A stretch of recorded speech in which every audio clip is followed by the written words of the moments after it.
Então, boa tarde a todos, mais uma vez.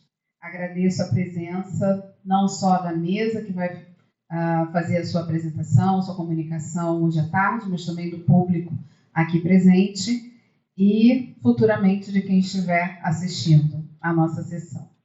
Essa é a quinta sessão essa é a sétima sessão do nosso colóquio, intitulada Vozes entre Tempos, Narrativas, Resistências e Reescritas na Literatura de Língua Portuguesa. E essa mesa será composta por Ediana de Oliveira Barreto, Mariana Mota Campinho Cardoso, Renato dos Santos Pinto e Suyá Dilan Cavalcante Ferreira. A Ediana é a presidente dessa sessão e vai agora tomar a frente dos trabalhos. Muito obrigada, uma boa sessão. Obrigada, Renata. Boa tarde a todos e todas. Como a professora Renata disse, né, nossa mesa é intitulada Vozes entre Tempos, Narrativas, Resistências e Reescritas na Literatura de Língua Portuguesa. Essa mesa propõe uma reflexão crítica sobre as reverberações históricas da colonização nas narrativas literárias do Brasil, de Portugal, de Angola e de Moçambique, investigando como essas vozes dialogam, resistem e se reinventam entre o passado e o presente, reunindo 4 pesquisas que se complementam. O debate abordará desde a literatura colonial, passando por romance e também uma obra infanto-juvenil, a fim de denunciar a persistência de violências estruturais e desigualdades sociais, e destacar o uso da oralidade como preservação e manutenção de uma tecnologia ancestral do saber. Com base em autores como Fanon, Stuart Hall, Francisco Noa, enfim, discutem-se os impactos da colonialidade na linguagem e na representação cultural.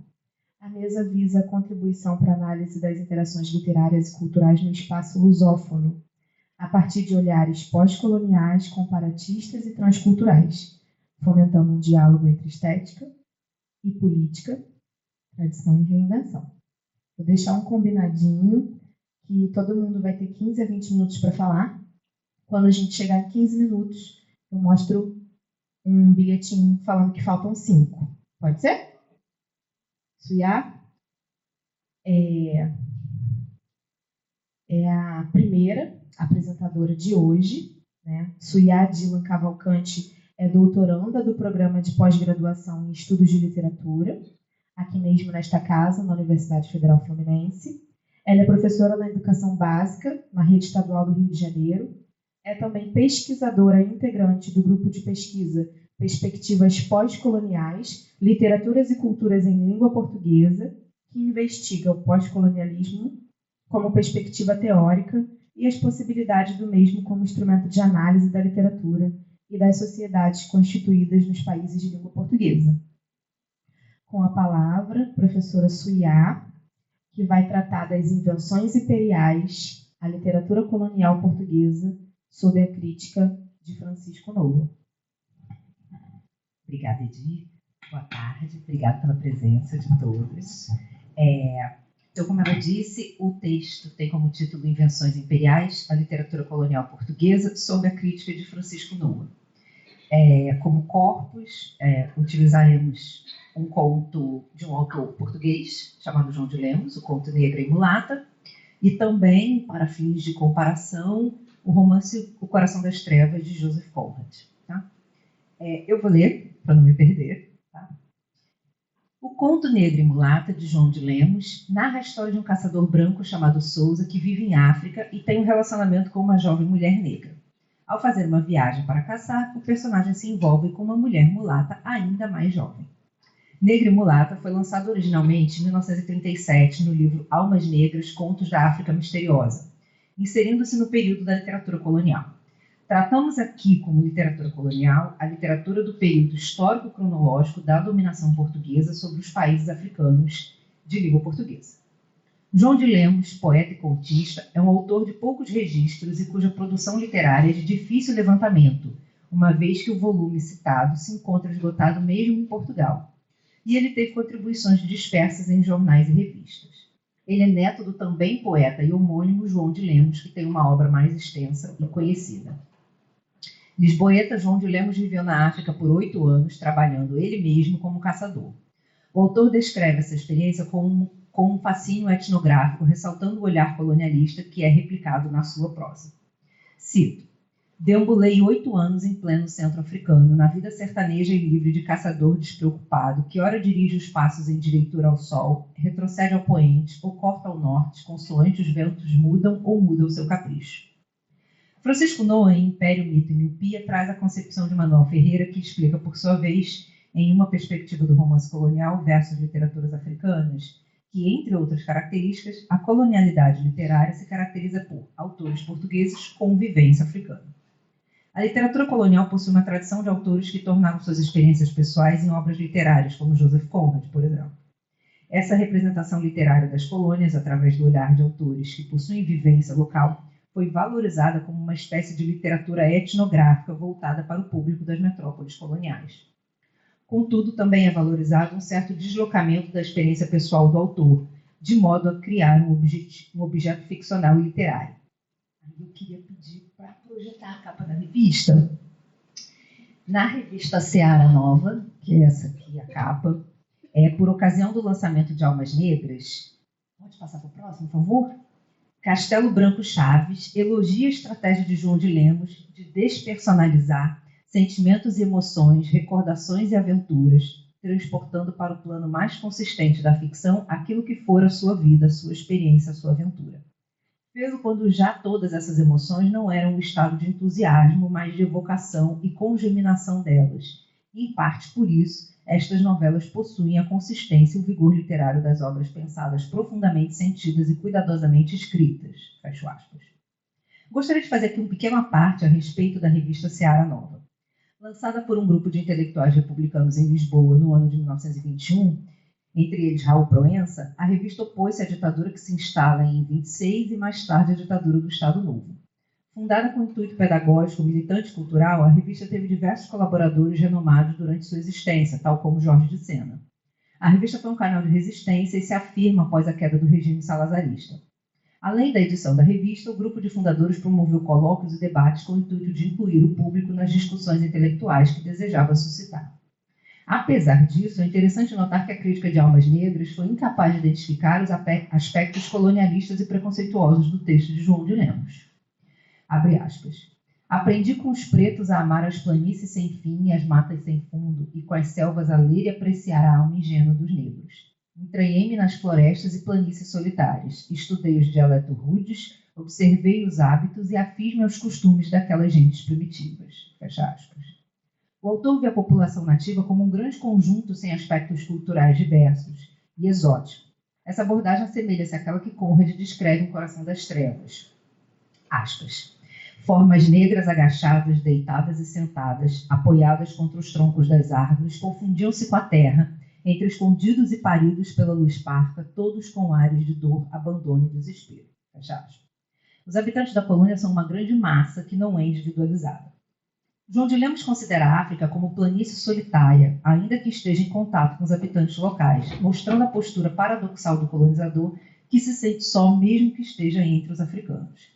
Essa postura é a expressão da crença de uma supremacia por parte do colonizador europeu, que não vê os habitantes locais como seus pares. Aspas.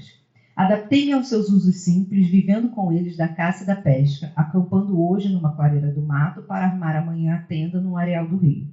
Fui assim, pouco a pouco, descobrindo a oculta significação das coisas, a mentalidade do gentio, o encanto das noites e manhãs, penetrando na poesia dos sentimentos primários, esquecido de outra vida que vivera, artificial e complicada. Fecha aspas. A natureza é símbolo de simplicidade, bem como os africanos que são vistos como uma extensão dela. Por não ser civilizado, o gentio está ligado a tudo que se relaciona com a terra e não com a urbanidade. O subtítulo do volume de João de Lemos remete ao exotismo conferido ao continente africano, Contos da África Misteriosa. Como explica Eduardo Said em Orientalismo, o Oriente como Invenção do Ocidente, cito, os lugares, regiões, setores geográficos como o Oriente e o Ocidente são criados pelo homem. Fecha aspas. Dessa forma, essa África misteriosa a que se refere Lemos é uma construção feita pelo autor baseada em um imaginário europeu para o público europeu e está inserida em uma tradição de pensamento histórico que imputa aos territórios africanos os mesmos padrões que Said identifica na leitura do Oriente. Todavia, Said explica que essas criações não são ideias sem uma realidade correspondente, mas sim concepções do homem ocidental que são atravessadas pela relação de poder. Logo, a experiência de autores como Conrad e Lemos também é perpassada por essa visão ao transformá-la em literatura. Cito: "E era como uma branca aldeiazinha cubista na ponta do areal, com as suas ruas estreitas onde pretos se acocoravam a narrar histórias junto aos fogos, mambos de feitiço, casos verídicos de mulheres que têm um doque e prendem os homens escravizando-os à sua carne negra em ardências de luxúria obcecante e mortal." Fecha aspas. Noah cita mais um componente da literatura colonial, de acordo com a análise de Manuel Ferreira: o protagonista branco. No conto em questão, ainda que o título faça referência às duas mulheres que disputam a atenção de Souza, é o caçador o personagem principal da narrativa. O que nos leva a mais um aspecto identificado por Noah e Manuel Ferreira: o espaço físico que justifica a ação do branco. Souza é o líder do arraial, alimentando o comércio de trocas locais e os próprios habitantes do entorno. A terra se mostra à disposição do homem, que tira dela o sustento. Cito: "Durante o dia, Gentio chegava de longe, chamado pela fama que corria da muita carne morta pelo branco, a propor trocas de produtos, vender vinho de palma e víveres frescos, batata doce e mandioca, de que Souza gostava, afeito aos manjares indígenas muito apimentados, a nadar em um molho espesso de óleo de dendém, onde ensopava pegajosas bolas de fufu." Fecha aspas. Temos então mais um dado trazido por Noah Ferreira: a expressão de uma superioridade civilizacional do colonizador. O protagonista é assim descrito logo ao início da narrativa. Cito: "Parecia que acampara ali alguma tribo nômada de povos primitivos, e o Souza, educado e culto, saboreava todo o caráter típico da sua instalação." Fecha aspas. Mas é importante notar que, como Noah explica ao ler Salvato Trigo, Literatura Colonial e Literaturas Africanas, os brancos não abdicam de sua identidade e referências culturais, embora tentem mostrar-se integrados ao meio. O protagonista pode parecer assimilado ao ambiente, mas isso não se dá por completo, uma vez que a literatura colonial tem uma visão de louvor à colonização. Os atos de heroísmo, bravura ou aventureirismo são um reflexo da civilização da metrópole. Cito: "Ressoou um tiro na quietação da noite e logo exclamações de triunfo, gritos alegres do gentio, que via a água cachoar e uma massa escura debater-se e vir tombar estetorando quase a seco. A bala acertara um pouco abaixo dos olhos, penetrara de raspão no cérebro, em poucos minutos liquidara, tirara a vida aquele enorme paquiderme que para ali jazia agora como montanha de carne rodeada pela cobiça dos pretos." Caçadores e pescadores confraternizaram, esquecidos dos insultos, e os comentários não cessavam. Toda a malta gabava a perícia e sangue frio do branco, que pareciam mirar no respeito temeroso. Fecha aspas. Aqui o caçador abate mais uma vez um hipopótamo. Souza, em meio ao fastio da vida em território africano, caça hipopótamos tão facilmente que sente-se pouco desafiado nas suas caçadas. Apenas elefantes podem tirar o protagonista do tédio em que ele se encontra. Ao ler a obra de Said, Francisco Noah também retoma cultura e imperialismo e conclui que o discurso literário é um dos meios para exprimir o ideário ocidental. Poderíamos pensar sobre como esse ideário se reflete na representação feminina no conto. As duas personagens femininas são todo o tempo referidas a partir da cor de sua pele e nunca por seus nomes. Além disso, a descrição das mulheres sempre é estereotipada e permeada pelo exotismo. Ao ler também Homem Baba, em O Local da Cultura, Noah explica que o discurso colonial oblitera nomes e lugares para exercer uma reação àquilo que desconhece. Cito: "Por toda parte também corria a sua preta, que cozinhava mafuta de cavalo marinho, olhava pelo fogoda água para o chá, ou mais além escolhia os lombos e as línguas para as refeições do branco, atenta às trocas de produtos, espiando lazeirices dos homens que relaxavam empanturrados da comezaina, sem alma para o trabalho violento daqueles dias seguidos de labuta acesa." Fecha aspas. O estereótipo racial e cultural é o fundamento da interpretação da literatura colonial. Esse recurso literário da não nomeação dos personagens, que são apenas o exótico, se mostra similar em Coração das Trevas de Conrad. Cito: "Havia carregado Kurtz até a cabine do piloto, pois era mais arejada. Deitado no sofá, ele espiou pela veneziana aberta e fez um tumulto eclodir entre aquela massa de corpos humanos. A mulher, com cabelo de elmo e faces pintadas, Saiu correndo de dentro dele até a beira do rio. Ela levantou as mãos e bradou algo. E toda aquela turba se embalou em um coro de vozes claras, rápidas e ofegantes. Fecha aspas. Vocábulos como selvagem, mato, primitivo, etc., são reveladores de uma postura colonizadora e, portanto, justificada. Aspas. Um imenso arraial de gentio barulhento estabelecia-se breve, animava-se o campo com o vai e vem atarefado das negras, que conduziam lenha, carretavam água, no meio do vozear exótico das raças diferentes. Homens e mulheres que gesticulavam e discutiam, luzindo os torsos nus magnificamente musculados como estátuas, cuja pátina corresse a escala completa dos ocres e cienas queimados. Fecha aspas. Francisco Noa, Império, Mito e Miopia, segue sua análise passando a leitura de Svetan Todorov em Nós e os Outros, explicando que o conhecimento é incompatível com o exotismo e que é a sobreposição de códigos do colonizador sobre o outro colonizado que leva a essa representação, que se presta mais à visão do observador do que à autenticidade do ser representado. O aparente conhecimento do objeto retratado pelos autores com experiência no território africano, como é o caso de João de Lemos e Joseph Conrad, não faz com que eles retratem o continente sem preconceitos. É isso que Noah chama de paradoxo do discurso exótico. O desconhecimento se traduz em preconceito, mas o conhecimento permeado pelos códigos do observador leva a uma visão deslumbrada. Cito. Animava-o a preta orgulhosa do seu homem, sorrindo satisfeita na previsão das mercas que faria a volta na loja do Amaral, uma vez vendido o seu marfim, e brincavam a rolar os dois pelo chão numa animalidade sadia e franca. Os olhos da negrita, muito úmidos e meigos, riam provocantes como ria a boca, mostrando a fileira dos dentes alvos, de fêmea brava. E toda ela era uma oferta, um petulante convite, claro e franco que fazia ao macho para o festim do seu corpo moço. Fecha aspas. O olhar paradoxal do exotismo também acarreta a inferiorização do outro, e normaliza a violência colonial no texto de autores Convivência nas Colônias, uma vez que eles são imbuídos de uma autoridade conferida por esse contato com a população autóctone. Cito. No meio daquela barafunda, o Souza ria satisfeito, distribuía ordens e cêntimos, vigiava os fumeiros e os disjumbos, onde cozia a carne, pontuava com cachações a repetição de ordens não cumpridas, castigava a chibatada, latrocínios graves, do seu povo dócil, que não sabia resistir à tentação de ferrar o dente na carne crua, palpitante quase, em estendal dispersa pelo chão. Fecha aspas. A própria crítica feita na revista Seara Nova considera a literatura colonial como prolífica, embora nem sempre qualificada. Porém, trata Almas Negras como um bom exemplo dessa vertente, considerando a prosa de João de Lemos como clara, simples, bem conduzida e equilibrada. Segundo o texto de Castelo Branco Chaves, os personagens são bem desenhados, especialmente o caçador e a mulher indígena, justificando a atitude sentimental com relação às mulheres como muito portuguesa, e a feição mais original que nós, portugueses, demos à nossa colonização e ao exotismo literário, justificando as descrições carregadas de exotismo das personagens femininas. Como explica Francisco Noa, o elogio acontece no desconhecimento. Cito, agora, Almas Negras. Estorcendo-se em brincos, descomposta, como os seios muito túrgidos a apontarem sobre a blusa, premia o homem contra a areia, e denguices provocantes, e segurando-lhe os braços, proclamava-o vencido.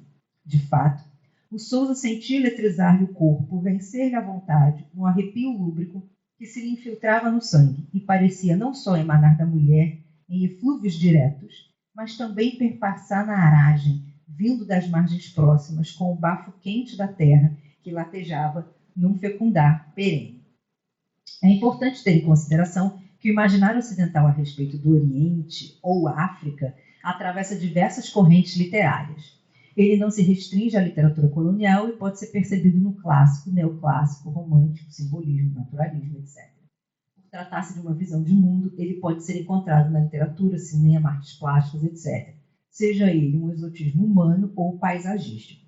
É preciso lembrar da influência das ciências como a etnografia e a antropologia no narrador, que tem um papel antropológico e constrói um universo literário em que a diferença é o valor determinante. A intenção de entender desse narrador está influenciada pela de controlar e manipular o que ele narra. Cito. As cantigas não paravam a animar a faina, e grupos dançavam trabalhando ao ritmo do batuque, como em festa brava, apoteótica e pagã. De mão em mão, passava uma cabaça enorme de vinho de palma e de manhã, numa velha lata de gasolina, o café muito quente, açucarado, era o mata-bicho dos homens. Cada dia decorrido sob o sol violento, decompunha as carnes, aumentava o fedor e as banhas rançavam amarelecidas no areal dourado, atraindo o mosquito. Pequenas choças de capim substituíam agora o abrigo leve dos mosquiteiros, alojavam uma população densa de gente de todas as idades, que passava a vida a lavar metros intermináveis de tripa nauseabunda na água quieta das enseadas, que manchava tons gordurentos onde se refletiam metalizadas as cores do prisma. Fecha aspas. Por fim, Noah expõe as fases que a literatura colonial atravessa, se, como explicamos anteriormente, reduzi-la apenas isso. São elas a fase exótica, a doutrinária e a cosmopolita. Nesse momento nos deteremos na fase exótica, uma vez que nos parece que o conto negro e mulata se encaixa nesse momento da literatura colonial. Essa fase é o primeiro momento e tem como tom dominante a literatura de viagens.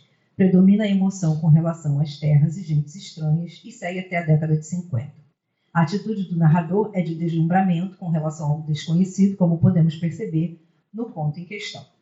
Era sempre aquilo. Homens e mulheres, velhos e novos, todos pareciam viver numa febre de luxúria sob o domínio de Eros, o Deus poderoso que estendia as asas por sobre aquela terra de África e abafava tudo que não fosse o amoroso queixume do copular humano.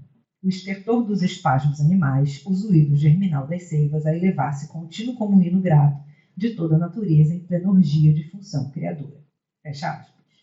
Note-se que a descrição da Terra trata do continente africano em um conto publicado na década de 30. Contudo, essa mesma apresentação da paisagem local poderia perfeitamente ser encontrada em algum romance de Aloysio de Azevedo no naturalismo brasileiro do século XIX, mostrando como Noah bem explica que o imaginário ocidental não se prende apenas à literatura colonial quando se trata do exotismo do Oriente, de África ou das Américas, e que ele persiste através dos séculos.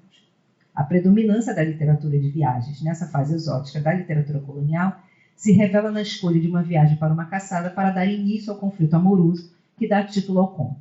O protagonista que se aventura navegando em um rio é um recurso narrativo usado também em Coração das Trevas.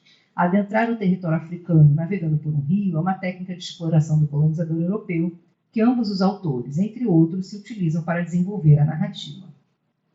Cito. À hora crepuscular, quando as matas se arrochavam ao longe e os homens alongavam pelas areias sombras de gigantes, o Sousa partia, então, rio acima, procurava os canais e as ilhas de verdura, as planícies alagadas, onde os cavalos vêm à tarde galhofar na água. Ou já de noite pastam aos bandos, ceifando grandes tratos de capinzal maduro e a erva tenra que brota do fundo e se chama mungua. De uma vez estirado a meio da piroga, a carabina aperrada e segura entre os joelhos, deixara-se levar pelo cadenciado pagaiar dos negros, em direitura de osso, onde na véspera lhe parecera ter ouvido um roncar prometedor. A canoa seguia por entre os meandros, complicados das ilhotas na margem esquerda do Rio Grande, e a sua proa afilada cortava tapetes de nenúfares, atravessava planícies alagadas, afastando a erva alta que se lhe fechava atrás ou riscava o fundo de areia dos baixinhos. Não vai dar tempo de ler tudo, então, só para fechar, por fim, essas narrativas se localizam sempre no mar, esse espaço sem definição maior que esse vocábulo que representa o exotismo vocabular que permeia essa literatura. O mato pode se referir à natureza africana, americana ou de qualquer outra região considerada desconhecida pelo narrador. Obrigada.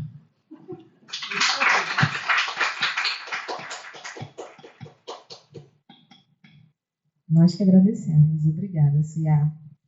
Bom, agora Mariana Mota Campinho vai apresentar seu trabalho. Ela é mestre pelo programa de pós-graduação em Estudos de Literatura, aqui pela Universidade Federal Fluminense.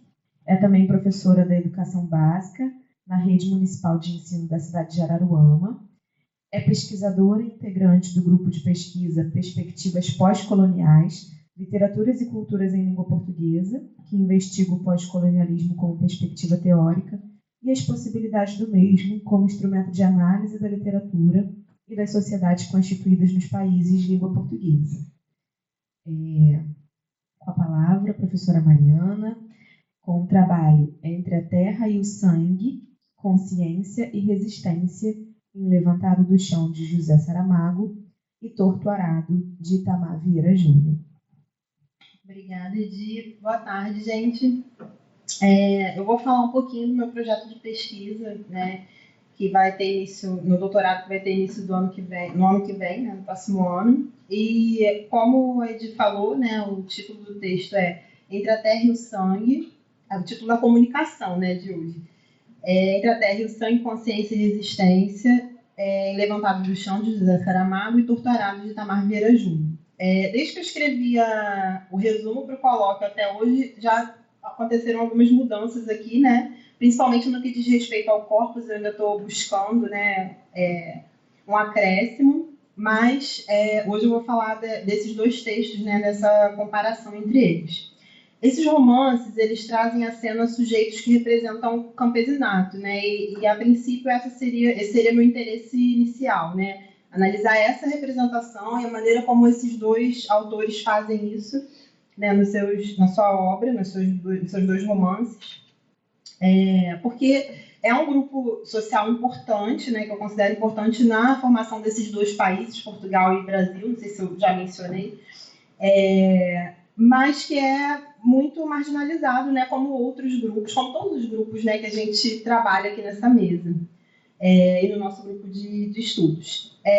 Bom, a minha pesquisa, né, do doutorado, ela vai pretender analisar e comparar os recursos literários usados por esses autores para representar esse grupo, né, o campesinato, e principalmente a formação de consciência de classe, né, que acontece nesses dois romances. Eu vejo uma similaridade ali muito grande no que diz respeito a essa formação de consciência política dentro do romance. Eu acho que são romances de formação de consciência política.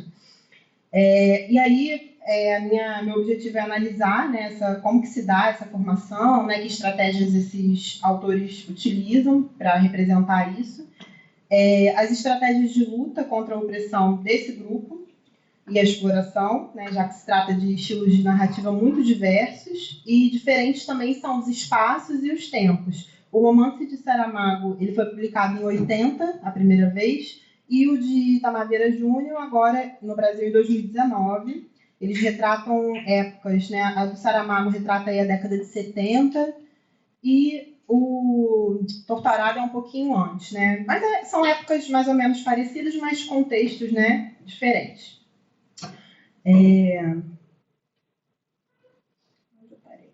O ponto de contato, né, entre esses dois romances, embora eles sejam de tempos diferentes, espaços diferentes, com o oceano no meio, né, de distância, tem um ponto de contato que deixa evidente que o sistema latifundiário nos dois espaços é uno, ele é muito parecido, né, é um sistema que funciona de maneira muito similar nesses dois espaços, regido por suas próprias leis, sustentado pelas mãos do Estado. Então, o meu estudo, né, ao longo dos anos pretende analisar, a princípio, isso, né, e demonstrar também que, no caso dos autores em questão, a forma do texto, né, os recursos literários que eles utilizam, se colocam a serviço de um posicionamento político em comum desses dois autores.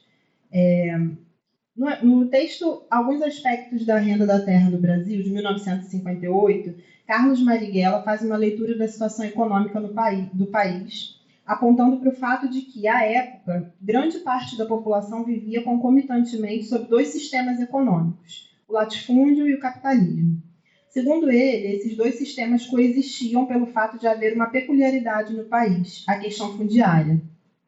O autor é taxativo. Ele diz o seguinte, abre aspas, o monopólio da terra é a causa do nosso atraso. Marighella, fecha aspas, Marighella postula que o latifúndio é uma forma semifeudal em que o fazendeiro possui uma grande extensão de terra. E, em vez de alugar essa terra para que o capitalista gere riqueza nela, ao contratar trabalhadores, né, para produzirem na terra, o fazendeiro mesmo faz essa acumulação de capital. Então, ele tem a terra e ele faz a acumulação, né, cedendo a terra aos camponeses pobres, sob o contrato de que eles forneçam parte do que produziram na terra. Por isso que ele fala que é um sistema aí semi-feudal, né? Terra esta que jamais será de propriedade desses trabalhadores, mesmo que residam e trabalhem nesse local por toda a sua vida. Eu não vou lembrar agora assim, do dado exato, mas nessa época, uma grande parte do país era do campo, né? Então, por isso que eu acho que é tão importante. Eu não me lembro de ter visto muita referência, né, a isso, né? Nem na literatura, nem em textos teóricos. Então, isso me chamou a atenção. Quando eu li esse texto, então, deu uma claridade, porque eu tinha acabado de ler Torturado também. Aí eu falei, gente, mas o Itamar Vieira Júnior tá retratando uma coisa que o Marighella estava falando lá na década de 50, e aí quando eu fui olhar os dados e vi a proporção de gente que vivia sob esse sistema, que era muito grande, né? E também na conversa com várias pessoas, ouvindo as pessoas falando que tem esses casos na família de gente que veio para o Sudeste, migrando do campo, é o caso da minha família também. Então, é por isso que isso me chamou a atenção. Mas voltando aqui ao texto, é terra que jamais será de propriedade desses trabalhadores, mesmo que residam e trabalhem nesse local por toda a sua vida. O latifundiário é, portanto, segundo Marighella, o senhor semifeudal e o capitalista na mesma figura.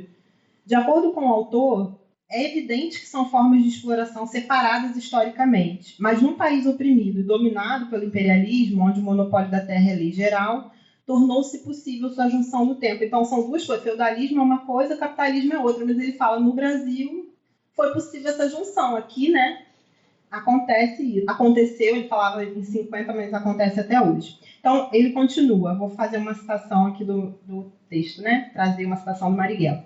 De um lado, acumula-se a enorme riqueza dos latifundiários e latifundiários capitalistas. De outro, a miséria e a ruína, a fome e a doença de milhões de camponeses sem terra.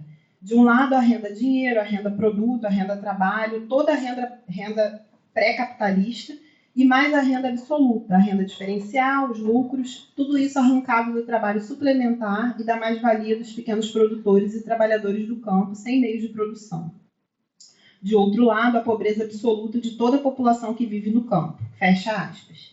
Esse retrato da pobreza absoluta que o autor se refere é feito no romance Torturado, cujo enredo principal se passa na década de 60 do século XX.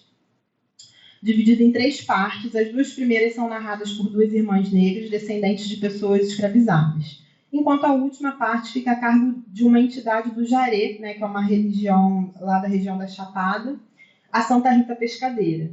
Essa última, aliás, por ser um espírito, já viveu outras épocas, às quais faz referência, resgatando uma memória coletiva de dor e sofrimento. Então, embora o enredo se retrate a década de 60 e as seguintes, a gente pode dizer que há um romance que remonta, né, a séculos passados, até de maneira breve, né?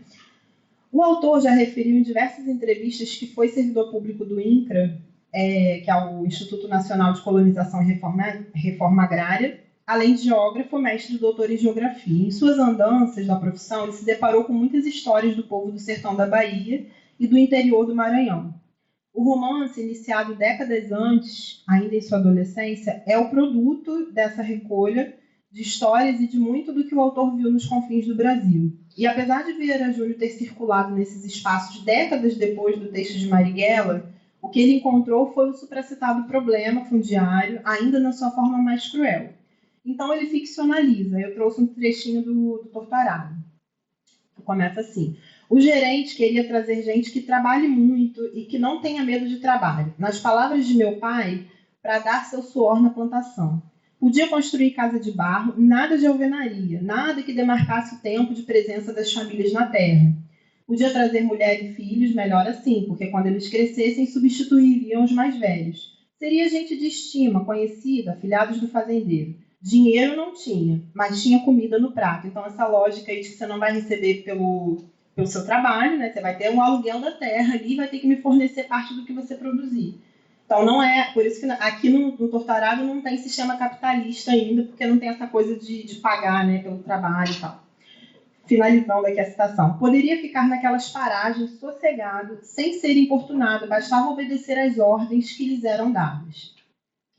Então, aqui nesse trecho tem a pontuação, né, disso, não vai ter dinheiro, né, não vai ter pagamento, e também você não pode construir nada que fique fixo, né, e que faça com que essa terra possa ser reivindicada por você depois ou por sua família. Na narrativa de Vieira Júnior, os camponeses pobres vivem sob um regime de servidão, sob uma espécie de empréstimo da terra, que nunca será deles, mas que deve ser trabalhada até a morte de cada trabalhador, para que então seus filhos deem continuidade a esse esquema, o qual, no desejo dos patrões, não irá mudar. O romance de Saramago, por sua vez, retrata 3 gerações de uma família de camponeses, desde o início do século XX até a Revolução de Abril de 1974. O plano de fundo são eventos importantes da história de Portugal e do mundo. Esse é o texto em que Saramago consolida sua voz narrativa peculiar, marcada por períodos longos, pontuação não convencional, com diálogos incorporados ao texto, e a alternância entre as vozes dos personagens e a do narrador. Os temas abordados são muito próximos aos do texto de Vieira Júnior. A opressão do latifúndio, a resistência, a formação de consciência de classe e a libertação. Justamente por abordar essa temática, essa obra é considerada a última do movimento neorrealista de Portugal, ou a obra tardia de um movimento que teve o seu momento de efervescência nas décadas de 40 e 50 do século XX, quando o papel do escritor, segundo essa corrente, era produzir uma obra engajada politicamente. Então, Saramago publica esse romance, né, na verdade, em 1980, depois do neorrealismo, né, que foi em 40 e 50, mas como resgata, né, esses temas, aí esse romance é considerado essa obra tardia aí do neorrealismo. Segundo Edivaldo Bergamo, nessas décadas, a temática da miséria do povo e da exploração do trabalhador rural era muito recorrente, e a literatura tinha um papel ético predominante. Ele pontua, agora uma citação do Bergamo. Movimento ideológico gerado em meio a uma atmosfera de convulsão traz consigo um ideário de servir a um propósito de luta política e cultural. Aplicado à literatura, pressupõe um conteúdo filosófico e estético que, apoiado no lastro da expansão das ideias esquerdistas em território lusitano, prevalece como uma atitude pretensamente adequada de interpretação da realidade objetiva portuguesa em suas múltiplas contradições, para orientar e dar forma à obra de arte neorrealista e ao romance em particular. Esse movimento se fortaleceu nos anos de fervor do salazarismo, né? E a literatura era espaço de contestação do sistema vigente. Após o 25 de abril de 74, a Revolução dos Cravos, né, o romance de Saramago retoma a temática e reconta a história desse povo. Como postula a estudiosa da obra saramaguiana, a Teresa Cristina Cerdeira, aliás, a narrativa tem um discurso que, em sua execução e propósito, se revela organizador da história por intermédio do ficcional. Fecha aspas. Em Levantado do Chão, o esquema de servidão se assemelha ao que acontece em Torturado, mas tem uma diferença. Lá eles recebem pelo que eles fazem, né? Eles têm um certo tipo de pagamento lá. Não podemos nem chamar de pagamento. É um trocadinho que, no romance, os personagens começam, né? Que eu chamo aqui no texto de revolta instintiva. É um negócio assim que ele vem um instinto, assim, isso aqui está errado, mas eles não conseguem elaborar muito bem. E aí depois buscam, né, esse conhecimento e tudo mais e conseguem elaborar esse pensamento. Mas eles recebem por esse trabalho, mas eles têm também um sistema de empréstimo da terra igualzinho em Torturado. Eles têm a casa lá. Eu não lembro se no romance se menciona, agora eu não vou lembrar, eu já li 300 vezes esse romance, mas esse detalhe eu não lembro se eles falam da construção das casas, como que é, né? Se tem que fazer de um material que não fique ali muito no tempo, mas muitas vezes é mencionado que assim, eles não têm direito a nada. A única parte que eles vão ter direito é a cova na hora de morrer, né? O quinhão deles lá da terra, né? Então, esse sistema de empréstimo da terra é o mesmo, ninguém tem direito à terra, exceto as famílias dos latifundiários, que é um grupinho desse tamanho, né, dona de extensões exorbitantes de terra, né. E essa coisa do quinhão, né, ser somente o trecho reservado para a cova, me lembra muito aquele poema do João Cabral, né, João Cabral de Melo Neto, que é a Morte e Vida Severina, que fala do retirante, né, que sai, está ali fugindo da seca, procurando trabalho, e tem um verso que fala a parte que te cabe neste latifúndio é a cova, né? Que acho que ele está passando por um velório, está passando por um enterro, e aí ele diz isso, né? E isso é uma referência muito explícita nessas duas obras, porque em Saramago tem essa coisa, assim, nos dois, né? Em Saramago e no Itamar Vieira Júnior tem um trecho em que os personagens morrem, né? Cada romance, né, tem uma morte, e isso é falado, olha, então agora você vai ter a sua terra, que é a parte lá da sua cova, só isso, e acabou. Então eu vejo essa referência, essa intertextualidade aí com o João Cabral. Aí, voltando aqui ao texto, nos dois textos, os donos da terra não a vivem, eles não vão lá trabalhar, eles nem vivem sequer na terra, né? Nas fazendas e tal. Não trabalham nela e têm com ela pouca familiaridade, delegando aos feitores, capatazes e fazendeiros seus funcionários escolhidos entre as massas. Vai, socorro. Fiquei falando demais. Escolhidos entre as massas a tarefa de oprimir e controlar os trabalhadores. E aqui eu separei 2 trechinhos, um de cada romance, para a gente comparar aí. Aí um trechinho de Saramago. Já se viu que Lamberto era um dos latifundiários, né? Alemão ele seja, tenha sido, ou agora português, não é homem para trabalhar esta grande terra com as suas próprias mãos. Quando a herdou, comprou de frades ou roubou, estando a justiça cega. Vieram agarrados, como o torrão às raízes, uns tantos animais de pernas e braços, que esses, sim, são de propósito criados para tal destinação pela via de produção de filhos e sua conservação útil. Depois da terra, a primeira coisa de que o Lamberto precisa é de um feitor. O feitor é o chicote que mete na ordem acanzoada. É um cão escolhido entre os cães para morder os cães. Aí, fecha aspas, começa a citação do Torturado. A família Peixoto queria apenas os frutos de Água Negra, que era a fazenda, né? Não viviam a terra, vinham da capital apenas para se apresentar como donos, para que não os esquecêssemos. Mas, tão logo cumpriam sua missão, regressavam. Mas havia os fazendeiros e sitiantes que cresceram em número e que exerciam com fascínio e orgulho seus papéis de dominadores, descendentes longínquos dos colonizadores. Ou um subalterno que havia conquistado a sorte no garimpo e passava a exercer o poder sobre os outros, que sem alternativa se submetiam ao seu domínio. Nesses contextos, surge a inquietação advinda do entendimento da injustiça e da intolerância contra a opressão. Então, nos 2 romances, tem todo esse cenário aí de miséria, né, de péssimas condições sem dignidade alguma de vida para essas pessoas. E aí os personagens começam a se sentir incomodados. Alguns personagens, né, tem aquelas sementinhas ali de revolta que identificam naquele cenário algo de incomum, de que não está certo, né? E aí, no Torturado, a gente tem a figura de Severo e no Levantado do Chão, o Antônio Maltempo, né? Que são esses personagens que começam a estranhar. Então, germina-se a semente da revolução. Ambos os personagens representam a transição disso que eu chamo a revolta instintiva para a luta política organizada. Nos 2 casos, há o elemento externo, que aí seria o papel dos militantes, né? Que vem instruir essa galera que está lá. No caso de Severo, esse elemento externo se dá quando o personagem deixa o campo e vai buscar ferramentas como o conhecimento para a luta. Então, ele casa lá no campo, né, na fazenda, e ele vai para a cidade para poder buscar conhecimento, para ver o que está acontecendo, né, ali no momento, e se instruir. E depois ele volta para poder transmitir esse conhecimento para as pessoas e organizar essa luta. No caso de Antônio Maltempo, ele vai se filiar, ele vai continuar ali, não sai, né, dali, mas ele vai se filiar ao Partido Comunista Português e vai começar a se reunir com grupos de intelectuais, vai fazer reuniões, enfim. E aí, várias reuniões clandestinas, né, aquela vibe de pegar e levar os folhetos e ser aquilo, e começar a sofrer perseguição por isso também, né? E todo esse movimento acontece como resposta à violência da situação. Aí que entra, né, a teoria ficou bem curtinho aqui, mas é extremamente importante, né?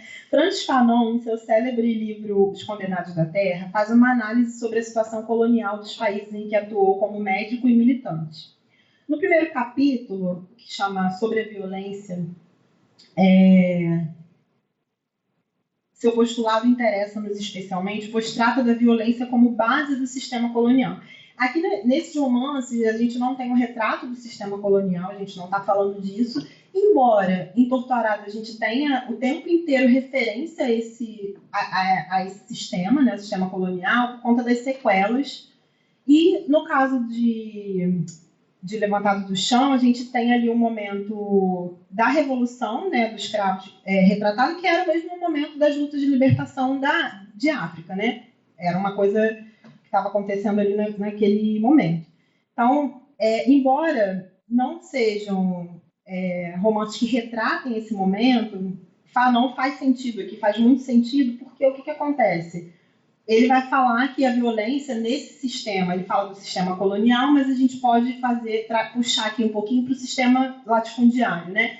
Que são sistemas essencialmente violentos. Então ele fala assim, a violência aqui, no sistema colonial, ela não é uma fuga à norma, né? Ela é a norma, né? Ela não é uma excepcionalidade. Então, é uma base, né? É a base do sistema colonial. Não é o excesso, mas é a norma. Em todo o cenário colonial, a violência psicológica, cultural e física. Embora os romances que serão corpos da pesquisa não tratem especificamente do sistema colonial, é possível perceber que a premissa de um sistema essencialmente violento lhes cabe. A tese de Fanon é que a ruptura desse sistema violento só pode se dar também com a violência, pois é ela que liberta o colonizado e o faz deixar de ser objeto na história e recuperar seu caráter de sujeito. Em Levantado do Chão, a gente não vai encontrar uma violência física, assim, propriamente dita, partindo dos trabalhadores. A gente encontra, obviamente, muita violência física partindo dos latifundiários para poder controlar ali.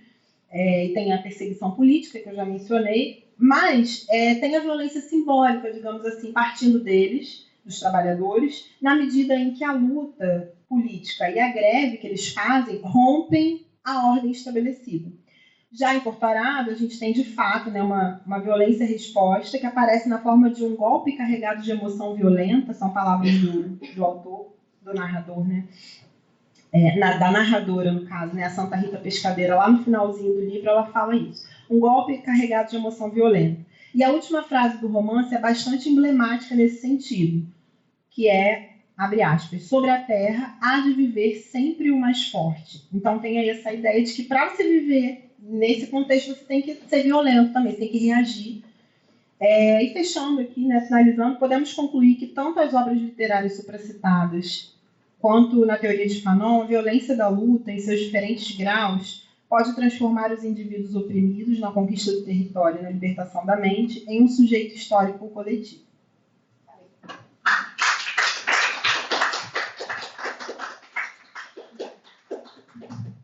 Muito obrigada, Mariana. Bom, agora a apresentação será de um trabalho intitulado Relações Históricas entre Angola e Brasil, na ficção de Água Lusa, a Rainha Ginga, Nação Crioula e o ano que Zumbi tomou o Rio. Bom, essa apresentação será feita por Renato dos Santos Pinto.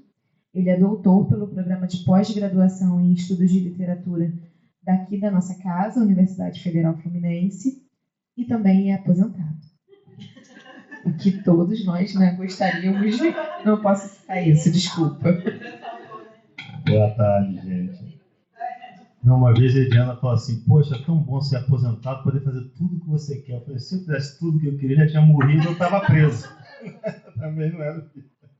Mas então, gente, assim, considerando a heterogeneidade, né, dos ouvintes, eu optei por fazer um pequeno preâmbulo, resgatando um pedacinho da história da literatura em Angola, para, em seguida, tratar esses três romances que a Ediane falou. A Rainha Ginga, Nação Crioula, a correspondência secreta de Fadique Mendes, e O Ano que Zumbi Tomou o Rio, os três de Água Lusa. Eu vou passar ali. Desde a inauguração do primeiro prelo em Luanda, no final do século XIX, predomina em Angola uma literatura de cariz colonial, ou seja, o olhar quase sempre enviesado do colonizador determina a criação ficcional.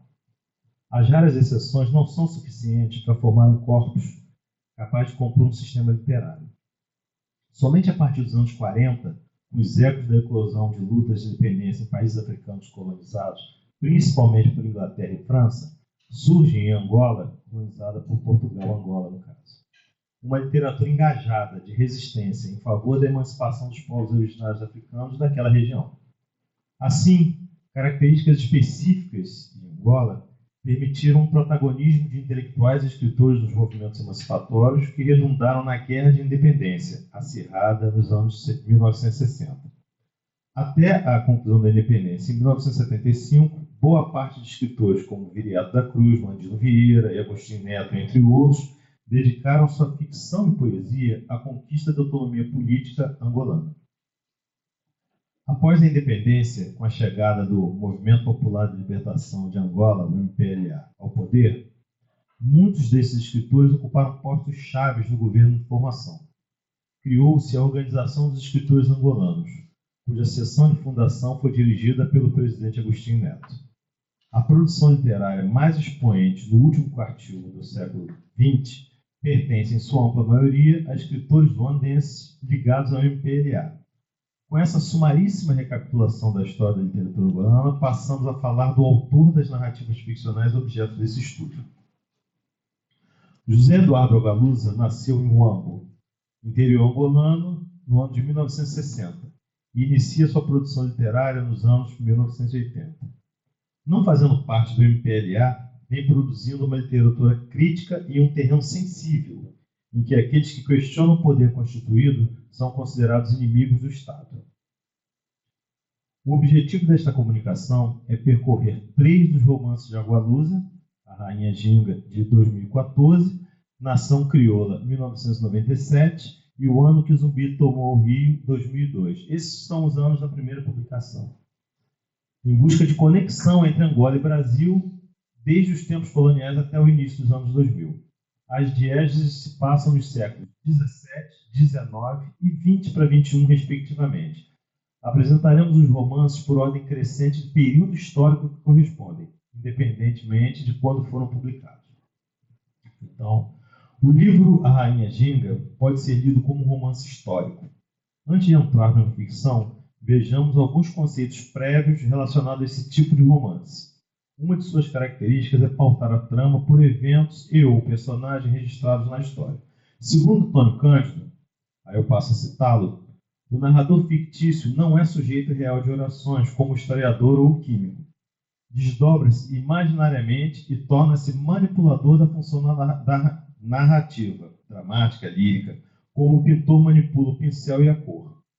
Não narra de pessoas, eventos ou estados. Narra pessoas, personagens, eventos e estados. E isso é verdade mesmo no caso de um romance histórico. As pessoas históricas, ao se tornarem ponto zero de orientação ou a serem focalizadas pelo narrador onisciente, passam a ser personagens, deixam de ser objeto e transformam-se em sujeitos, seres que sabem dizer eu. Fecha a citação. Esse trecho realça que a presença da intencionalidade nos atos de figuras históricas as transforma em personagens na ficção. Vale lembrar que Antônio Cândido faz sua observação ainda sobre os ecos modernos, ou seja, a história tinha um caráter metanarrativo, que discorre sobre os fatos acontecidos a partir de técnicas de recuperação do passado, com uma narrativa pretensamente hegemônica. Portanto, era lugar comum afirmar que a história é contada pelos vencedores. Neste contexto, surgem as discussões sobre o esgotamento do período moderno. A história passa a ser vista de forma fragmentada, por vozes diversas, inclusive artísticas e ficcionais, por testemunhos que consideram memórias individuais e coletivas. Porém, muita polêmica se estabelece com a desestabilização da modernidade. A pesquisadora canadense, nos anos 80, Linda Hutton, ano 90, eu acho. 90, isso. Em sua busca por uma poética do pós-modernismo, desenvolve o conceito de metaficção historiográfica, que utiliza personagens históricos para questionar as narrativas históricas tradicionais e a ideia de uma verdade única. E, bom, entrando agora na a Rainha Ginga, né? No pós-fácio do livro Ginga de Angola, da historiadora Linda Hutton, Luiz Felipe de Alencastre comenta, aí eu passo a citá-lo: romances históricos recentes de 2 conhecidos autores angolanos, A Gloriosa Família, de Pepe Tela, de 1997, e, sobretudo, A Rainha Ginga, de José Eduardo Ogalusa, de 2015, ajudaram a recentrar a narrativa sobre a Ginga no cenário seiscentista, na vida da neta de Ngola Kazenda, morta em 1663, biografada por Cavazzi, cujo nome oficial, inscrito nas suas estátuas monumentais da Praça do Pinachiche, em Luanda, no centro do Malange, sua terra, é Vene Ginga Mbandi, ou seja, chefe Ndinga Mbandi. Mas nas congadas e na memória afro-brasileira, Ndinga Mbandi mistura-se a outras rainhas ginga, sempre jovens, sempre vivas. Como escreve Câmara Cascudo, a rainha de Matamba, sem jamais saber da existência do Brasil, continua na memória brasileira, íntegra, feroz, na autenticidade do tipo voluntarioso, decisivo, legítimo. Ginga vive. Fecha citação. O trecho acima é um exemplo claro de como a história atual, enquanto disciplina, se serve de diversas fontes, ficcionais inclusive, para recuperar dados do passado. Por outro lado, no pós-fácil da ficção A Rainha Ginga, Agualusa escreve: para escrever este romance, recorri a um considerável número de obras, entre trabalhos acadêmicos, textos de divulgação histórica e testemunhos de épocas. Ou seja, nós temos um espaço de interseção ali, né, entre a arte e as ciências sociais, bastante interessante. Agualusa adotou como estratégia para aproximar os contextos de Brasil e Angola a presença de um narrador brasileiro, ex-padre, como ele mesmo próprio se autodeclara, para contar sua história como testemunho de sua vivência, enviado pela corte portuguesa para servir como uma espécie de interlocutor e secretário de Ginga. Um dos eventos históricos utilizados na trama foi a ocupação holandesa em Recife e Luanda. Em meados do século XVII, os portugueses recuperaram Luanda sob a liderança de Salvador Correia de Sá e Benevite, antigo governador da capitania do Rio de Janeiro. O militar e político chegou a dar nome a uma escola de Luanda durante o período colonial.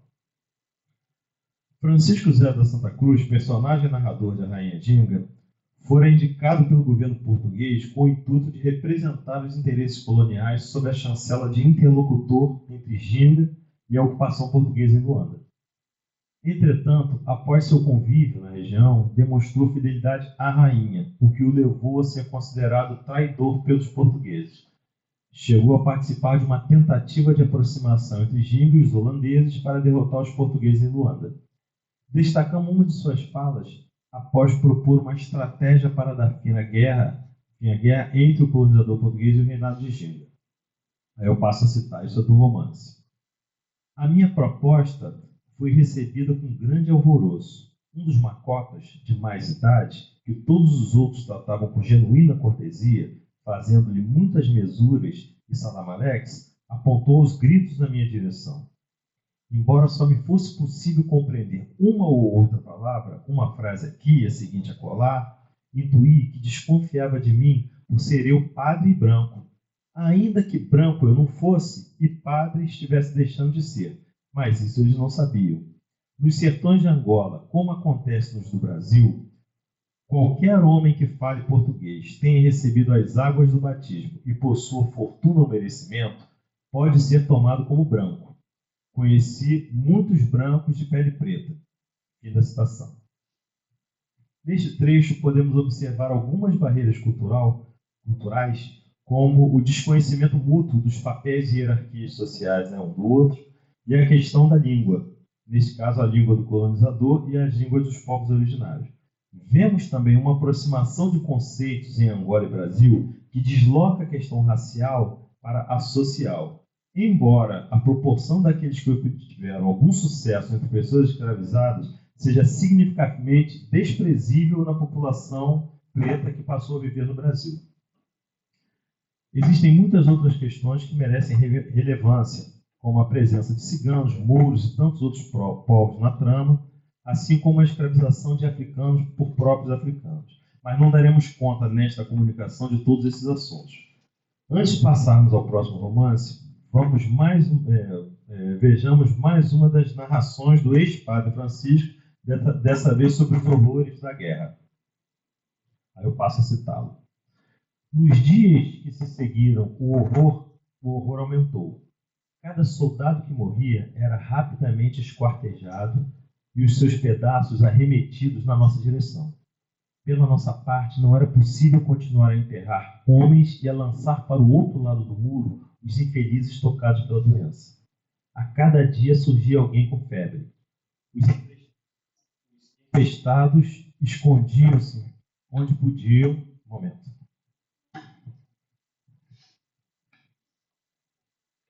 A cada dia surgia alguém com febre. Os empestados escondiam-se onde podiam para não serem mortos. Começou a alastrar uma ameaça de revolta. Os escravos fugidos preferiam regressar a Luanda, onde tinham domínio português, eles eram escravizados, né? E preferiam ser vendidos.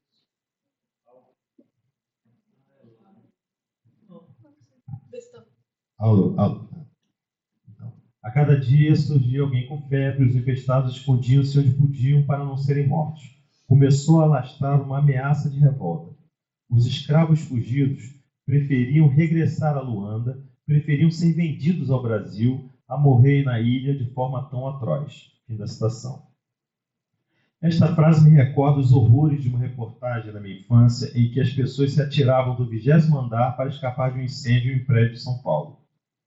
Dentro do contexto da experiência e olhar do narrador, essa ilação soa verossímil, mas precisamos lembrar que existem certos segmentos da sociedade que buscam até hoje atenuar os terríveis processos de escravização dos povos pretos vindo de África.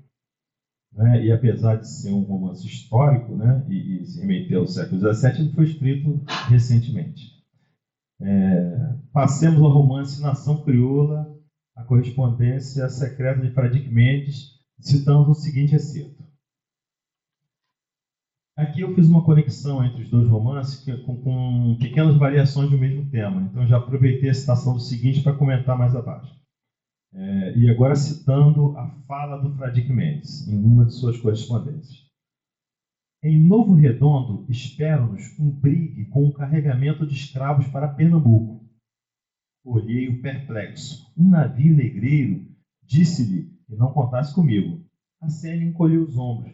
Vossa Excelência já não tem escolha. Eu próprio não tive escolha. Nesse negócio, aliás, ninguém tem escolha. Estávamos nessa discussão. Ana Olímpia distante e muda.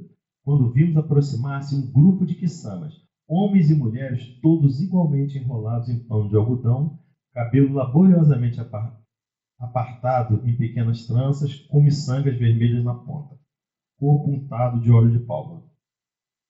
Arrastavam preso a uma corda um rapazinho magro, coberto de feridas, o olhar espantado das gazelas. Um dos homens, com a cabeleira coberta por um magnífico chapéu de coco, chegou-se a nós e, apontando o garoto, gritou qualquer coisa que eu não compreendi. Arsênio riu-se. Pergunta se queremos comprar um escravo. Recusei indignado e o garoto lançou-se a meus pés, chorando e lamentando-se.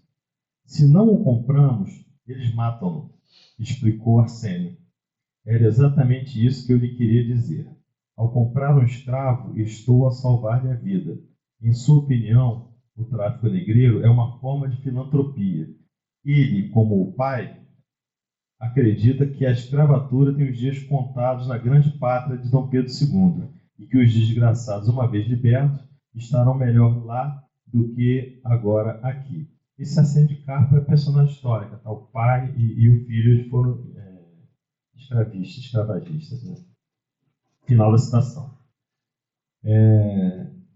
Essa passagem dá o tom. Peraí. Desculpa. Está invertido a página aqui. Não é isso. Aí aqui na hora eu tive uma pequena ilação, pensamento intrusivo, e eu registrei aqui, né? Peço desculpas ao plenário pelos meus pensamentos intrusivos, mas lendo esse trecho eu vi o empresário ex-bolsonarista, Fernando Young, eu diria o velho da Havan, mas eu comentaria um autoetarismo, porque eu estou chegando. Justificando a existência de seu pequeno império pela principal função de gerar empregos. A frase de Arsênio, voltando ao romance, eu não tive escolha, indica a crença em uma certa inexorabilidade do mercado útil à preservação do tráfico de pessoas escravizadas naquele período e na superexploração da mão de obra nos dias atuais. A passagem do texto acima sugere também um lado benfeitor em oposição ao benfeitor entre os agentes responsáveis pelo tráfico de pessoas escravizadas. Considerando a classe social de Fradique, mesmo se posicionando contrário, a condescendência com seu amigo escravagista Arsênio de Carpo parece verossímil no contexto da trama. Entretanto, mais uma vez, fora da ficção, tal passagem encontra eco nas narrativas que atenuam aquele terrível crime contra a humanidade. Como vimos, o romance Nação Crioula tem como subtítulo A Correspondência Secreta de Fradique Mendes. A trama se desenvolve por epístolas, escritas em meados do século XIX, em sua maioria, pela personagem queiosiana Fradique Mendes. Os correspondentes das cartas de Fradique são sua madrinha Madame Jouard, seu grande amor, a ex-escravizada no Olímpia, e o próprio Essa, autor de A Correspondência de Fradique Mendes. O teor das cartas sugere, de forma ficcionalizada, é claro, que o romance de Agualusa precede o livro de Essa de Queiroz. Não vou dizer como aqui para não dar spoiler, né? Porque esse é um dos baratos assim, de quem for ler A Correspondência Secreta de Fradique Mendes. Embora não seja propriamente um romance histórico, a trama utiliza algumas personagens da história, como, por exemplo, o próprio Arsênio Pompílio de Carpo e os abolicionistas brasileiros Luiz Gama e José do Patrocínio. O navio Nação Crioula alegoriza os processos de aculturação entre Angola, Brasil e Portugal. Fradique e Ana navegam em fuga, em viagem duradoura pelo Oceano Atlântico com destino ao Brasil. Mantendo a temática sobre a distância espaço-temporal entre os países Brasil e Angola, passando ao romance O Ano que o Zumbi Tomou o Rio, citando um trecho que encurta sobremaneira a distância espaço-temporal entre Angola e Brasil. Aí eu cito esse pequeno texto. Basta um passo para sair do Rio e entrar em Luanda, gosta de dizer Francisco Palmares. Cruza-se a porta do aeroporto Galeão nas tardes de domingo e estamos no Roque Santeiro. Essa passagem dá o tom da proximidade entre Angola e Brasil, com o encurtamento das distâncias pela via aérea. Vale lembrar que Roque Santeiro é um dos mais famosos mercados de Luanda, cujo nome é inspirado na novela homônima brasileira. O Ano que o Zumbi Tomou o Rio é um romance distópico que narra um levante do submundo do tráfico de drogas no Rio de Janeiro com o objetivo de tomar o poder institucional, contando com o apoio bélico do ex-militar Francisco Palmares, que agora se dedica à venda de armas. A trama se passa entre Rio e Luanda e denuncia a truculência do poder estatal angolano no tratamento de seus adversários fora do MPLA, ou mesmo dissidentes internos do núcleo de poder. Como vimos no início, Agualusa foi um dos pioneiros entre os escritores angolanos com projeção internacional que não vieram das fileiras do MPLA. Portanto, sua escrita incomoda muitos partidários do governo que rechaçam as críticas quanto aos métodos violentos e arbitrários de manutenção de poder. Sobre as relações culturais entre Angola e Brasil, o narrador demonstra uma gritante diferença entre conceitos relacionados às questões raciais dos dois países. Vejamos a seguinte passagem, aí eu passo a citá-lo. Francisco repara um sujeito mestiço junto à porta de saída dos passageiros. Longo bubu nigeriano, colagem de miçanga ao pescoço, barrete colorido na cabeça. No dia seguinte, descrevê-lo-á a Euclides. Um adié fantasiado de africano. Segura um cartaz. Primeiro encontro de escritores negros de língua portuguesa. O coronel sorri. Vai ter uma surpresa desagradável quando Monte lhe estender a mão. O sorriso transforma em gargalhada quando vê quem são os outros escritores. Um de compridas barbas brancas, rosto vermelho, ventre insuflado como de um baiacu, nasceu em Portugal. O outro, natural do Lubango, neto de Boeres, alto e louro, lembra um viking. Então estão os três de fato azul, ou seja, terno, azul e gravata, apesar do calor, tão fúnebres e compostos como mórmons. O viking estende a mão ao mulato fantasiado de africano. Notem que a primeira referência à fantasia vem da personagem Francisco, mas ao final o próprio narrador corrobora. Percebemos aqui que o narrador evidencia um grande distanciamento entre a expectativa do afrodescendente brasileiro e a realidade da produção, do sujeito da produção literária em Angola. Mas ao utilizar o exemplo da fantasia em oposição à roupa, o narrador parece desconhecer a história do racismo estrutural e o seu combate no Brasil, que tomou um rumo bem diferente em Angola. Aqui, a necessidade de resistência e pertencimento são fatores fundamentais, considerando as enormes barreiras para a ascensão social da população afrodescendente. E mesmo quando chegam ao topo, estão sujeitos a um sem número de manobras para deslegitimá-la. Para finalizar, destaco que respeito muito as qualidades literárias de Agualusa. Admiro sua coragem em se posicionar firmemente quando ninguém se posicionava, ou se o fazia, ficava pelo caminho. Não é fácil furar uma bolha poderosa a canetadas, mas por fora de uma bolha sempre há outra, ainda mais poderosa. A exploração do homem pelo homem pode ser histórica, mas não é inexorável. Aliás, somente a morte o é. As ondas globalizantes sempre deixam fissuras e geram condições possíveis de serem exploradas. Quanto às relações culturais entre Angola e Brasil, houve uma grande evolução. Com o avanço tecnológico, deixamos de ter notícia do continente africano somente pelas agências hegemônicas de informação. Conseguimos estar frente a frente, mas precisamos conversar. Olho no olho, espírito desarmado e uma enorme vontade de aprendermos. É só isso.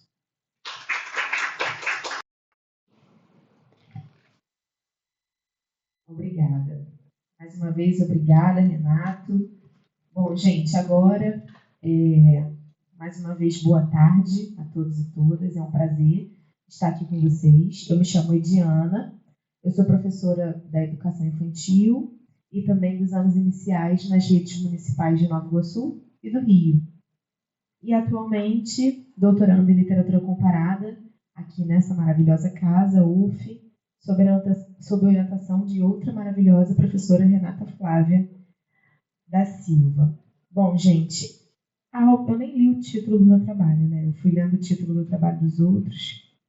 E aí eu vou voltar aqui 2 passinhos só para ler o meu título. Oralidade, Escrita e Resistência em O Beijo da Palavrinha, de Mia Couto, que é esse livro aqui que eu trouxe hoje.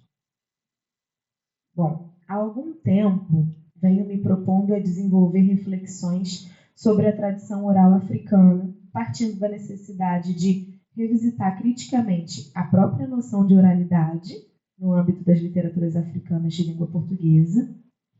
Ao privilegiar o campo da literatura destinada ao público infanto-juvenil, eu reconheço a importância de compreender como saberes, memórias, cosmologias de matriz africana se atualizam nas narrativas voltadas para crianças, para jovens, né? Para essa nova geração.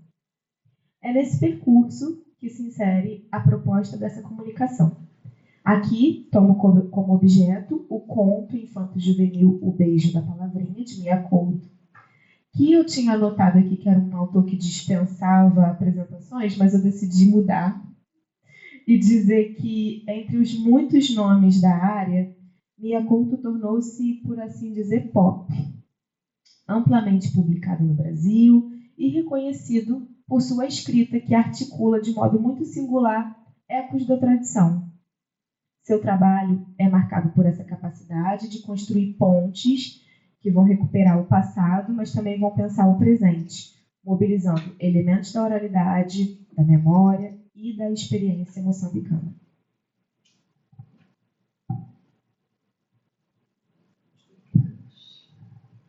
Renato que foi esperto que não grampeou o texto. Renato, Mariana, eu estou aqui, enrolada. Bom, segundo Medeiros, Mia Couto, agora cito, Mia Couto reflete sobre as inviabilidades do dia a dia contemporâneo de Moçambique, como a fome, as doenças e a miséria, sem, no entanto, renunciar o tom otimista. Em O Beijo da Palavrinha, essa dinâmica se faz presente. O autor não se afasta da dimensão sagrada atribuída à morte e aos mortos, ao mesmo tempo em que utiliza o tema para refletir sobre a condição de ser moçambicano e sobre os modos de vivenciar a dor e a esperança no contexto pós-colonial. Essa perspectiva dialoga diretamente com o que o próprio autor vai afirmar em um outro texto intitulado Crenças e Tradições Moçambicanas, quando ele escreve que, em África, agora cito, os mortos nunca morrem, vivem de outra maneira. Entre os estudos que abordam essa temática, eu também gostaria de destacar o trabalho da professora Carmen Lúcia Tindó Seco, que é intitulado Travessias e Margens da Existência, onde ela trata das representações da morte em textos literários tanto em Angola quanto em Moçambique, e afirma que a morte pode ser compreendida como um estágio da travessia da existência, marcada por significações poéticas e cósmicas presentes em metáforas e mitos que atravessam diversas narrativas desses países. E uma das narrativas que vai tratar dessa temática é justamente o Beijo da Palavrinha, que reescreve essa visão ampliada da vida e da morte, permitindo que o leitor compreenda a profundidade simbólica desse imaginário no universo infanto-juvenil, trabalhado por Mia Couto. Bom, a potência simbólica ela não vai se limitar só ao conteúdo do que o Mia Couto vai trazer para a gente. Ela também se expande para uma dimensão visual da obra, já que o livro é ilustrado, né? E ele é ilustrado por Malangatana, que é um artista, um artista muito importante, moçambicano também. Nessa obra, a gente consegue ver figuras humanas comprimidas em espaços, como se elas estivessem asfixiadas pela própria moldura. Esse estilo, característico de boa parte da sua produção, ele traduz com força a condição dos moçambicanos diante da colonização. Existe também o uso expressivo do vermelho, as múltiplas faces que fitam o leitor, que olham para o leitor, revelando às vezes espanto, tristeza, melancolia, dor, certa indiferença, e a representação das figuras da aldeia com trajes típicos, como a gente vê aqui na capa. Ó. Essa figura te olhando, aqui o outro com traje típico com chapeuzinho, enfim. Como observa o pesquisador Ricardo Riso, em análise para o GD10, essa imagem dialoga diretamente com o texto, ampliando alcance sensível e político da narrativa. Mas o diálogo entre palavra, tradição e estética não estão restritos ao conteúdo ou só à imagem. Ele também se manifesta no modo como a obra é materialmente organizada na página. A disposição gráfica do texto cria um espaço lúdico que convida o leitor a experimentar a narrativa para além do sentido estrito das palavras. Quando o conto menciona, por exemplo, Maria Poeirinha, que nunca vira o mar, a fonte cresce, ocupando mais espaço, quase como se tentasse fazer caber a vastidão do mar, desconhecido no campo visual. Mas quando vai apresentar o nome, cito, chamava-se Poeirinha, a fonte diminui drasticamente, sugerindo delicadeza, fragilidade, quase um sussurro. Então, eu acho que é bonito isso, né, que o livro, enfim, faz. Não sei se vai dar para ver, mas assim, eles brincam com o tamanho da fonte do texto. Então, hora fica grandona, hora fica pequenininha. Enfim, obrigada, Renata. Assim, a obra como um todo, texto, ilustração, a forma gráfica como esse texto está distribuído na folha, constitui um território de confluências entre palavra, imagem, oralidade e escrita. E é justamente nesse cruzamento de estéticas que o Beijo da Palavrinha vai revelar sua riqueza, atualizando a tradição oral africana em uma experiência literária sensível, poética, profundamente marcada pela memória e pela pluralidade e riqueza cultural que são características desse país. A narrativa acompanha 3 personagens centrais: Maria Poeirinha, a protagonista, o seu irmão Zé Casonzo e o tio, que é o tio Jaime Litorâneo. Os nomes escolhidos pelo autor já funcionam como chaves interpretativas, permitindo ao leitor e ao ouvinte imaginar, desde o início, alguns traços dessas figuras. Maria Poeirinha é apresentada como uma menina comum, entre tantas Marias, né, de Moçambique, enfim, de outros lugares. Já Zé Casonzo, como o próprio nome sugere, é um garoto meio sem juízo. E, por fim, temos o tio Jaime Litorâneo, o único da família que conhecia o mar. Ele podia continuar pobre como os demais, mas não era igual a eles, porque para ele, as carências dos seus familiares eram resultado direto da falta de maresia. A história se passa em uma aldeia tão isolada no interior que o rio que atravessava essa aldeia, agora cito, não tinha fim nem foz. Esse cenário reforça a distância geográfica e simbólica do mar, que se torna ao mesmo tempo um lugar imaginado e um horizonte de esperança. Bom, ampliando a leitura, o conto ele começa com o clássico. Qual é o clássico que inicia toda a história? Exatamente. Era uma vez. uma fórmula amplamente reconhecida na literatura infantil e que, de imediato, convoca o público para o espaço de encantamento. Essa expressão costuma anunciar o quê? Histórias povoadas por princesas, por heróis, grandes aventuras. Porém, o beijo da palavrinha de Mia Couto faz justamente o movimento contrário. Ele apresenta uma protagonista que só é princesa nos seus próprios sonhos. Sonhos pequenos, agora cito. Sonhos pequenos mais de areia do que de castelos.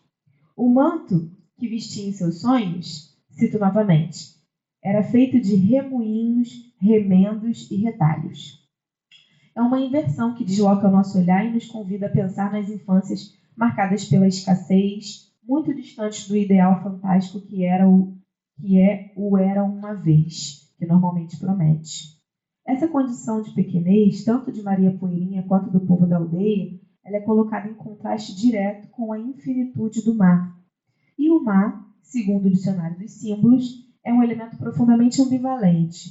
Suas ondas representam o estado transitório da vida, o limiar entre a realidade e as possibilidades da realidade. O mar é incerteza, dúvida e indecisão. Por isso, simboliza ao mesmo tempo a vida e a morte. É esse caráter paradoxal que se dá ainda mais profundidade à leitura do conto, porque o mar aparece como possibilidade de cura. Toda a narrativa é atravessada por essa ambivalência. Então, de um lado, nós temos Poeirinha, que aponta para a terra, para o cotidiano, marcado pela falta, pela fome, solidão, escassez, enfim. Tudo isso o tio atribuía a uma única carência, a falta de maresia. De outro, o mar surge como esse espaço de entrega total à esperança. Para tio Jaime litorâneo, cito, o mar lhe havia aberto a porta para o infinito. Ele também lembra que há coisas que se pode fazer pela metade, mas enfrentar o mar pede a nossa alma toda inteira. É nesse entremeio entre falta e abundância que a linguagem assume um papel central, funcionando como ponte entre o mundo da escassez e da possibilidade. Quando Maria Poeirinha adoece e se torna o que Mia Couto vai chamar de vizinha da morte, o tio Jaime afirma que somente o mar poderia salvá-la, mas a menina estava tão enfraquecida que não conseguia chegar até ele. É nesse ponto que Zeca Zonzo, o irmão tido como desprovido de juízo, cabeça sempre no ar, que tinha ideias que lhe voavam como balões em final de festa, revela sua potência imaginativa. Ele encontra um modo de levar o mar até a irmã. Ele escreve a palavra mar num papel e a convida para imaginar. A partir da letra M, as líquidas linhas sobem e descem como ondas. O A, a gaivota pousando na brisa fria, e o R retirado da rocha como a parte dura e rugosa das pedras. Nesse gesto simples e poético, o mar deixa de ser distância geográfica e se torna experiência simbólica, e é justamente essa mediação pela palavra que possibilita a cura.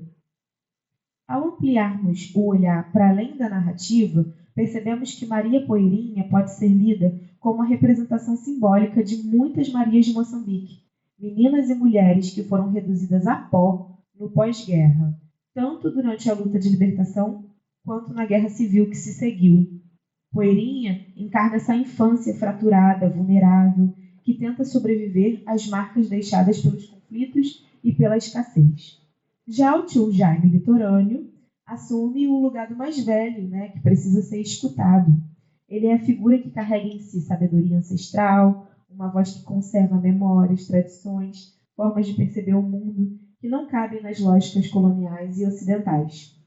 Em meio à seca, a fome e as ausências que marcam a aldeia, é ele quem identifica aquilo que realmente falta, a maresia. A maresia torna-se assim um símbolo de vitalidade, de horizontes possíveis para Moçambique, um país que busca superar desigualdades históricas e as mazelas da guerra. Outro ponto fundamental é o valor da comunidade. Quando Maria Poeirinha adoece, a aldeia se mobiliza em gesto coletivo, reafirmando um princípio central das sociedades africanas. A vida se sustenta na partilha, no cuidado mútuo, no esforço conjunto. E vale destacar o poder da palavra. Na cultura africana, a palavra funda realidades. Ela pode criar, transformar e até destruir. Em sociedades de matriz acústica, assim denominada por Miguel Lopes, a cultura acústica é aquela que, agora cito, tem no ouvido e não na vista seu órgão de recepção e de percepção por excelência. Sua oralidade é flexível e situacional, imaginativa e poética, rítmica e corporal. Vem do interior da voz e penetra no interior do outro através do ouvido, envolvendo na questão. Onde o som e a voz são elementos estruturantes, o encontro entre oralidade e escrita ganha ainda mais força. Segundo a professora Laura Padilha, agora cito, a tradição que circulava pela voz foi, em certa medida, incorporada ao texto escrito, não só por seu sentido ético de resistência, mas por sua própria dimensão estética, como produção imaginária. É pela palavra escrita, por Zeca Zonzo, e pela palavra imaginada, por Poeirinha, que algo é reiniciado, que uma possibilidade de vida é reconfigurada. Esse cruzamento entre o oral e o escrito não apenas salva simbolicamente a menina, mas afirma a potência da imaginação como forma de resistência. Embora Poeirinha acabe morrendo, a narrativa não se encerra em tragédia. Pelo contrário, ela se transforma em uma linda gaivota, um ser capaz de tocar o mar com liberdade. Quando o tio Jaime percebe essa presença, ele pede silêncio. Calem-se todos, já se escuta o marulhar. E a frase final ressoa como síntese da passagem. Poeirinha foi beijada pelo mar e se afogou numa palavrinha. Nesse encontro entre palavra e mar, entre finitude e transcendência, o conto atinge sua potência poética máxima, oferecendo à morte uma leitura simbólica que ultrapassa o limite da perda. Obrigada.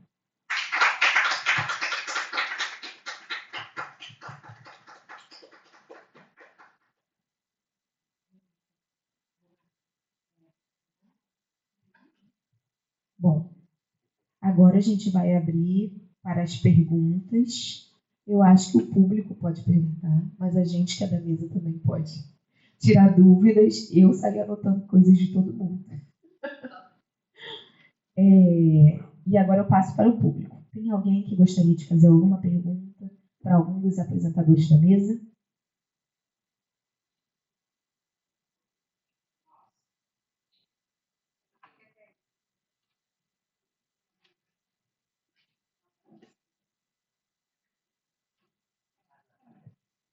Parece que eu vim até aqui, né? Ela virou, mas eu vou ficar aqui no cantinho, né? Não, é todo moderno.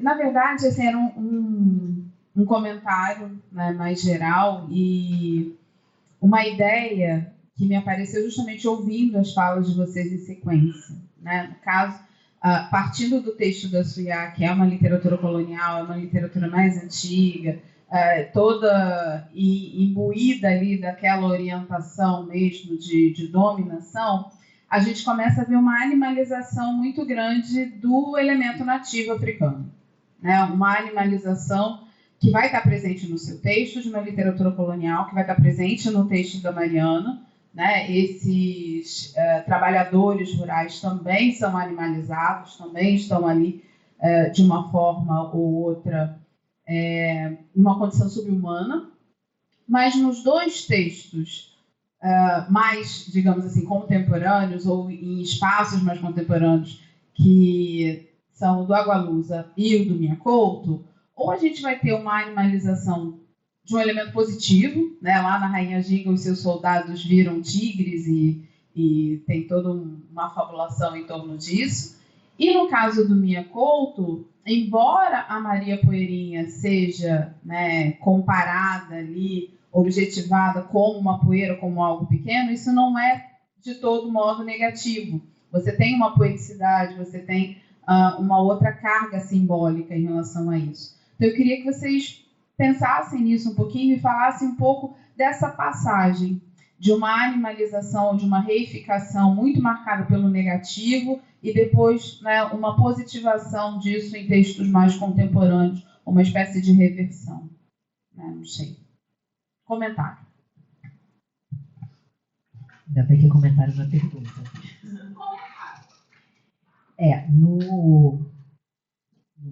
No Lemos, no João de Lemos e no Conrad, mais, né, aqui o foco é mais no João de Lemos, o elemento humano, ele é visto como uma extensão da Terra. Ele é frequentemente descrito, as pessoas são influenciadas, né? Tem uma passagem que está aqui em algum momento, quando eles quando ele está com a mulher dele, com a negra, né?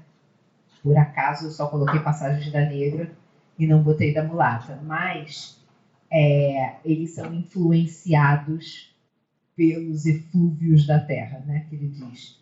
Então, de uma certa maneira, ele descreve tanto os habitantes locais como as mulheres nativas como uma extensão da terra, mas que obedecem Por isso que eu trouxe um pouquinho eu comentei que a descrição era um pouco naturalista, lembra o Aloysio de Azevedo?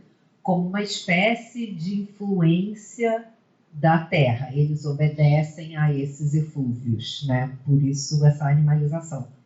Eu acho que... E no Conrad também. O Conrad, ele tem mais de uma passagem no Coração das Trevas, ele vai descrever os habitantes como pedras, né? Ele gosta muito de usar isso. Ele repete sombras e pedras, que os habitantes eram como pedras. Até porque, né, o romance se chama Coração das Trevas, então ele está no meio dessas trevas, o personagem principal, o branco, né, o branco explorador. Então, é uma reificação, mas do ponto de vista negativo, né? Não é vista, essa terra não é vista, como eles são uma extensão da terra, e a terra não é vista como uma coisa boa, é um espaço perigoso, né? O João de Lemos vai falar que as mulheres têm feitiço e que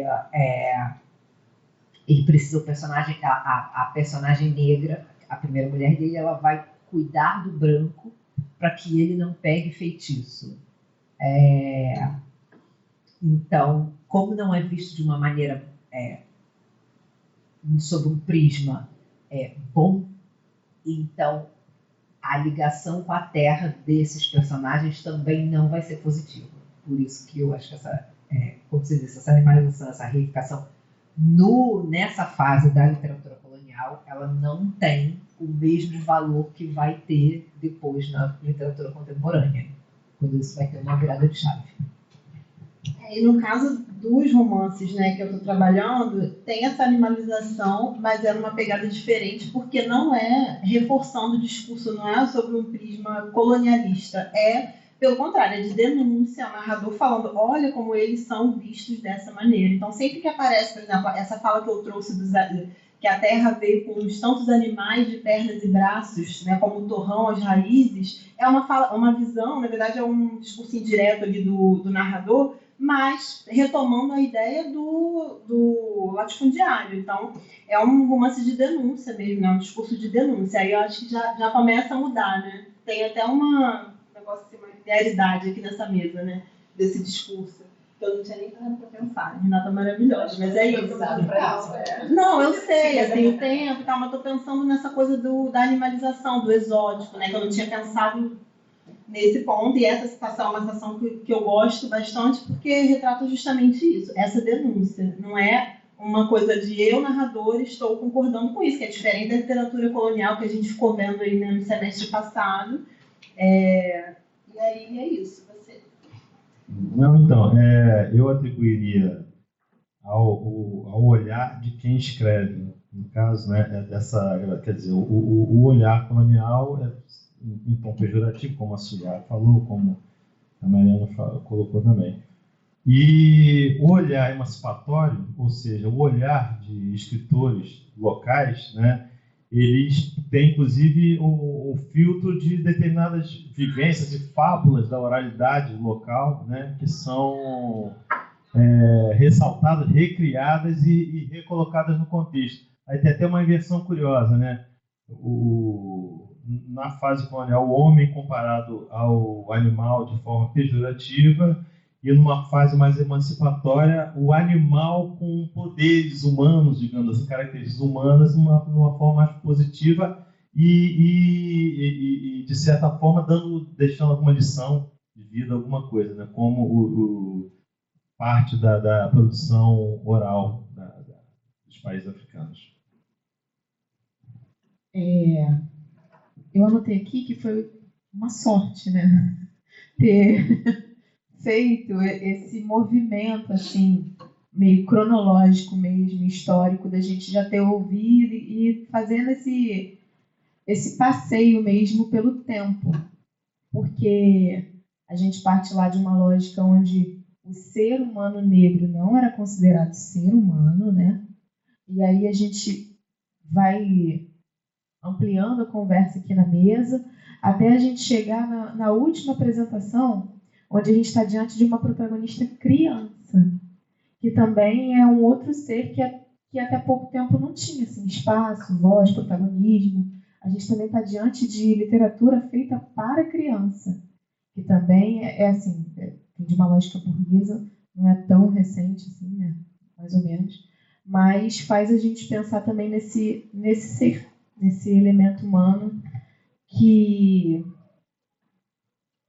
enfim, até então a gente não tinha nenhum olhar, ainda mais para criança moçambicana, dentro de uma perspectiva colonial, né, claro. E aí que bom, que sorte a gente ter atravessado, como disse o Renato, essa bolha a canetadas. Eu achei essa imagem linda, porque a literatura está aí cumprindo um papel político importantíssimo, né? Para a gente repensar o tempo, a sociedade, enfim, erros, acertos e como a gente pode avançar enquanto sociedade mesmo, enquanto ser humano. Falei, mas agora eu tenho que voltar para a coisa da apresentadora. Alguém mais tem perguntas? Vocês da mesa querem fazer perguntas uns para os outros? Suyá jogando a bola para mim, falou, você não tinha perguntas? Você tinha, ela não nem perguntou, ela falou, você não tinha perguntas? Enfim. Deixa eu ver aqui das coisas que eu anotei. Então, gente, eu estou muito influenciada por uma lógica assim de sala de aula mesmo, sabe? Que é a minha realidade, né? Minha vivência diária. E aí, ouvindo a Suyá falar, eu fiquei me perguntando sobre como é que a gente atualiza esses textos hoje. Você falou do difícil acesso, a dificuldade em encontrar os textos de João Lemos, e eu fiquei pensando, ufa. Mas como é que a gente pode pensar isso, problematizar isso para a sala de aula hoje? E eu vou ampliar minha pergunta para a Mariana também, em pensar esses recursos literários que vão fazer essas denúncias, né, com a questão do campesinato, e também ampliar para o Renato, porque como ele trabalha também romances históricos, é interessantíssimo que os alunos possam olhar para a história diante dessas diversas perspectivas, né? Não só a partir do livro de história, mas também a partir da literatura, e fazer esse diálogo entre personagens, pessoas reais, né? Hoje a gente trabalha na escola, né? Personalidades e etc. Essas pessoas existiram e, de repente, essas pessoas estão no livro literário. E aí, como é que pode ser feito e pensado esse trabalho aí em diálogo para pensar ficção, realidade e história de Angola, né? E no caso da Mari, de Brasil, de Portugal, enfim. Essa é a minha dúvida.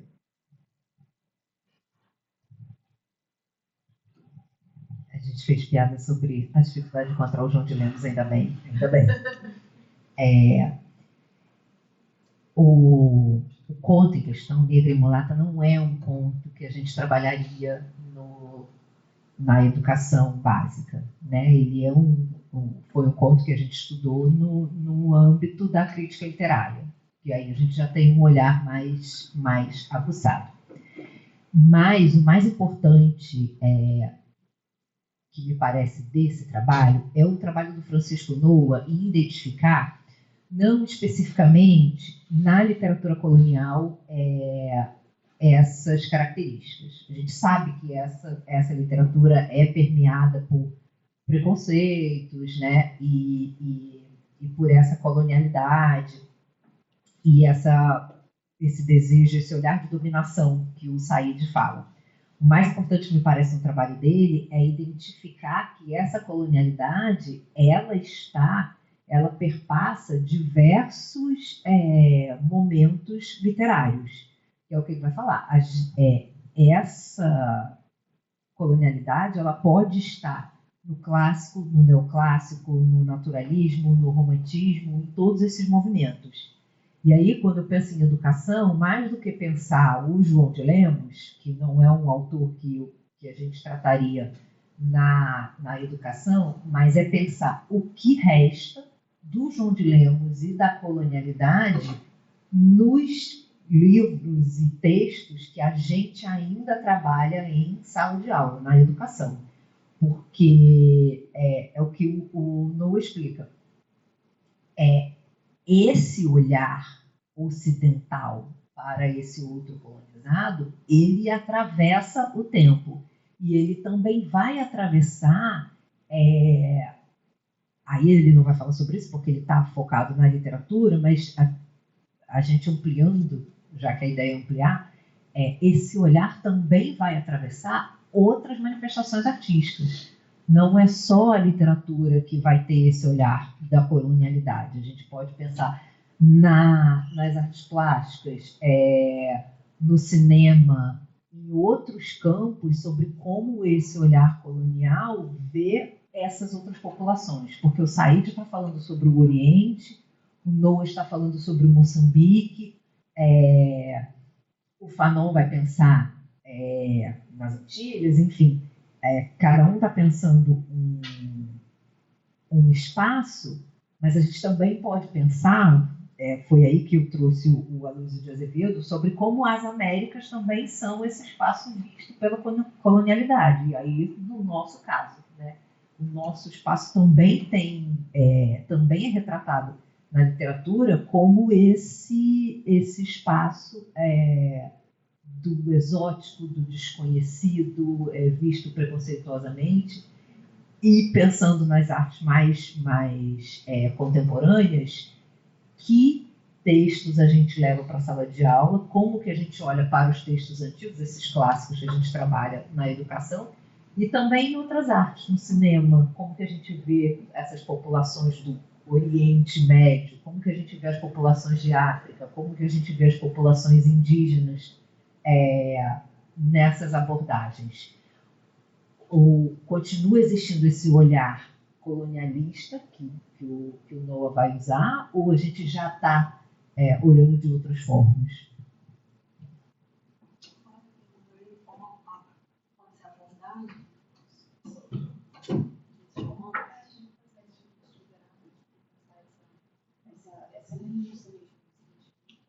Eu acho que é diferente desses textos aí, os meus já dá para a gente trabalhar um pouco, trabalhar com o terceiro ano, né? Você já está aí com o ensino médio, eu acho que mais para o terceiro ano ele já tem um pouquinho, uma maturidade maior para enxergar.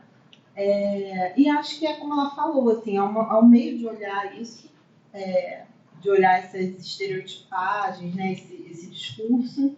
E já é um pouco mais tranquilo de trabalhar, porque o próprio texto já faz isso. Então, para essa galera que não está ainda no nível, né, da crítica e tudo mais, eles já conseguem... O texto já tem esse caminho, então eu acho que fica mais fácil para o professor trabalhar, embora Saramago, né, o Torturado acho que é até um pouco mais tranquilo pela linguagem, mas Saramago a gente lê na escola. Lê? Não. É porque... Olha, eu já ouvi alguns alunos falando que leem Saramago, mas é porque é muito difícil, né? Esses recursos literários, o quê? A linguagem, né? A estrutura do texto ali de Saramago, com a pontuação que para eles eu acho que repele um pouco, né? Mas há quem leia, quem goste, né? No ensino médio mesmo. Mas acho que dá para trabalhar. Oi? Quem vai fazer a prova da UERJ? Lei. Mas eu já ouvi aluno assim, de ensino médio falando que o professor teve essa coragem aí de embarcar nisso. São textos mais complexos, né, por conta dessa estrutura. Doutorado. Eu já trabalhei, agora que eu me lembrei, eu trabalhei com o 9º ano, gente. Só que eu trabalhei uns trechos assim, de doutorado. E eles gostaram muito do texto. Gostaram muito, ficaram curiosos, querendo, né, ler o romance completo. Aliás, tinha trechos na apostila do Rio, a apostila do município, né, eles fazem lá, e tinha, foi um bimestre que assim, a apostila estava ótima na seleção de textos. E aí tinha um trecho enorme de doutorado, eu me diverti bastante. E foi por esse caminho aí, né, o caminho da denúncia, né, de pensar, e assim, pensar em similaridades, embora seja muito diferente da realidade deles ali, os alunos, né, de uma comunidade carioca de 2024, 2023, para uma família lá no sertão da Bahia, mas eles conseguiram ver, infelizmente, similaridades ali em relação às condições de vida. Então, o texto dá essa possibilidade assim, de fazer com que eles se identifiquem ou identifiquem, né, outras realidades ali, e a denúncia do texto. Então, já é um pouquinho mais tranquilo de trabalhar do que essa literatura colonial, né, justamente por conta do caráter do discurso. Então, gente, eu tive uma carreira paralela, né, aos meus estudos de literatura, então eu não cheguei. Uma vez me anunciaram no congresso o professor doutor Renato, eu disse, não, o aluno doutor Renato. Então, talvez eu tenha alguma dificuldade para responder essa questão de sala de aula. Mas eu tenho um exemplo interessante, que foi um congresso que eu participei, que era de estudos culturais. Então, eu fiquei numa sala, sob a coordenação de uma mesa, né, e pesquisadores, professores de várias universidades pelo mundo, falando de cinema, arquitetura, literatura, banda desenhada, que é a nossa história em quadrinho, fotografia, e foi muito legal, muito profícuo. Então, talvez a saída, quer dizer, eu acho até que nessa relação entre a história, as ciências sociais e a arte, quem deu um passo de aproximação foi a história, né, e a ciência, ao serem questionados, né, a metanarrativa e os diálogos, né, que pretendiam hegemônicos, né? Então, enfim, está aberta a conversa. Eu acho que a questão da interdisciplinaridade, né, ela é muito útil, né? Você combinar uma série de disciplinas sobre um objeto. Eu acho que isso dá super certo. Obrigado. Perfeito, eu que agradeço. Alguém mais tem alguma questão para trazer para a mesa? Então, agradeço muitíssimo, né, a presença do público, os envolvidos que se dedicaram aí às suas pesquisas e a trazer contribuição para esse meio, para o nosso evento, e encerro a nossa mesa. Muito obrigada.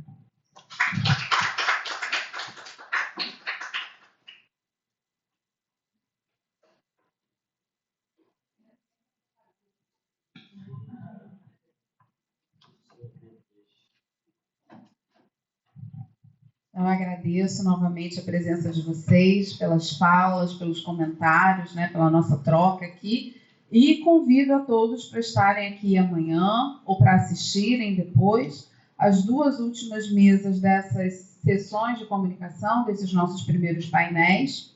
A mesa 8, intitulada Circulação e Ressignificação das Narrativas Indígenas, Literatura, Arte e Ensino em Diálogo, continuando aí a discussão de vocês, né?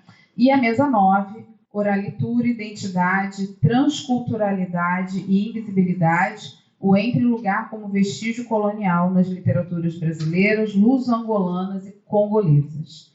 Então, muito obrigada a todos e até amanhã.